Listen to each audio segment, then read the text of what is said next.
بسم اللہ الرحمن الرحیم۔ السلام علیکم ورحمۃ اللہ وبرکاتہ۔ کیسے ہیں تمام احباب؟ امید ہے انشاءاللہ خیریت سے ہوں گے۔ آج انشاءاللہ ہم سبق نمبر 219 پڑھیں گے اور آج کے سبق میں سورہ النساء کی آیت نمبر 2 پڑھیں گے۔ سبق کا آغاز کرنے سے پہلے آپ سے گزارش ہے کہ اگر ابھی تک آپ نے ہمارے چینل کو سبسکرائب نہیں کیا تو چینل کو ضرور سبسکرائب کریں اور ساتھ بیل کے نوٹیفیکیشن کو بھی پریس کریں تاکہ آنے والی جتنی بھی مزید ویڈیوز ہیں ان کا نوٹیفیکیشن آپ کو بر وقت ملتا رہے۔ قرآن پاک کا ترجمہ سیکھنے کے لیے 2 اسلوب ہیں، 3 رنگوں کا استعمال کیا گیا ہے۔ اسلوب نمبر 1 ہے تفہیم القرآن بذریعہ علامات، یعنی علامات کے ذریعے پہچان کر کے آپ قرآن پاک کا کیسے ترجمہ سیکھ سکتے ہیں۔ یہ تمام تر جو علامتیں ہیں ان کو ہم نے معلم القرآن کے اندر پہلے پڑھا ہے۔ اگر ابھی تک آپ نے وہ لیکچر نہیں دیکھے تو ان کو ایک مرتبہ ضرور واچ کیجیے، انشاءاللہ آپ کو اس سے کافی استفادہ حاصل ہوگا۔ آئیے آج کے سبق کا آغاز کرتے ہیں۔ الحمدللہ والصلاة والسلام علی رسول اللہ، اما بعد، رب اشرح لی صدری ویسر لی امری واحلل عقدۃ من لسانی یفقہوا قولی، اللہم فقہنا فی الدین، رب یسر ولا تعسر وتمم بالخیر وبک نستعین۔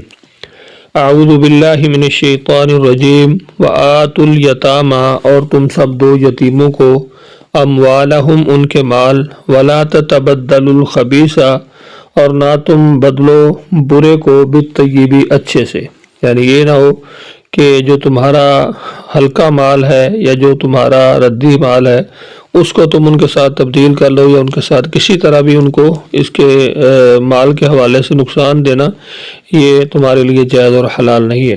آگے اللہ تعالیٰ فرماتے ہیں وَلَا تَأْكُلُوا، اور نہ تم کھاؤ، اموالہم، ان کے مال، الی اموالکم، اپنے مالوں کے ساتھ ملا کر، یعنی یہ نہ ہو کہ تم اپنے مال کے ساتھ ملا کے تھوڑا تھوڑا کر کے ان کا سارا مال جو ہے وہ ختم کر دو۔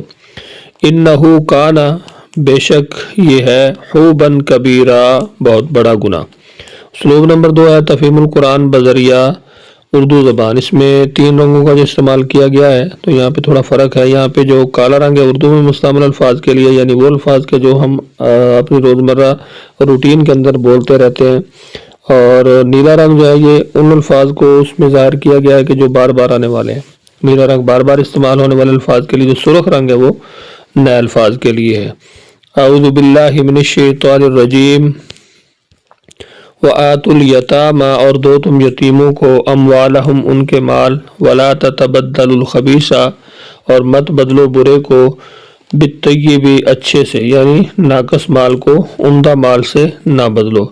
ولا تأکلوا اموالکم، اور مت کھاؤ ان کے مال، الی اموالکم، اپنے مالوں کے ساتھ ملا کر، یعنی اپنا مال جو ہے یہ تمہارا ہلکا ہے، یہ تھوڑا ہے، ان کا زیادہ ہے، تو اس کو ساتھ ملا کے یہ نہ ہو کہ تم ان کا مال کھاؤ۔ کیوں؟ اگر ایسا کرو گے، انہو کان حوباً کبیرہ، تو بے شک یہ بہت بڑا گناہ ہے یا برا گناہ ہے۔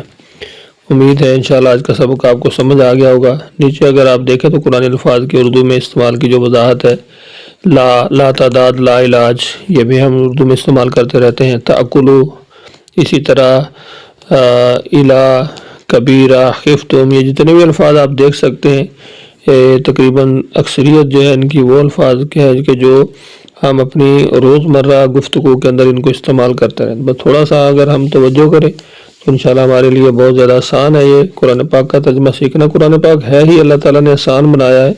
اللہ تعالیٰ بار بار قرآن پاک میں فرماتے ہیں وَلَقَدْ يَسَّرْنَا الْقُرْآنَ لِلذِّكْرِ فَهَلْ مِن مُدَّكِرٍ، کہ ہم نے سیکھنے والوں کے لیے قرآن آسان کر دیا ہے، کوئی ہے نصیحت حاصل کرنے والا۔ تو سبق کے حوالے سے اگر کوئی چیز آپ پوچھنا چاہتے ہیں کمنٹس کے اندر ضرور پوچھیے۔ اپنا بہت سارا خیال رکھیے، مجھے اپنی دعاؤں میں یاد رکھیے۔ ملتے ہیں نیکسٹ لیسن میں، تب تک کے لیے اللہ حافظ۔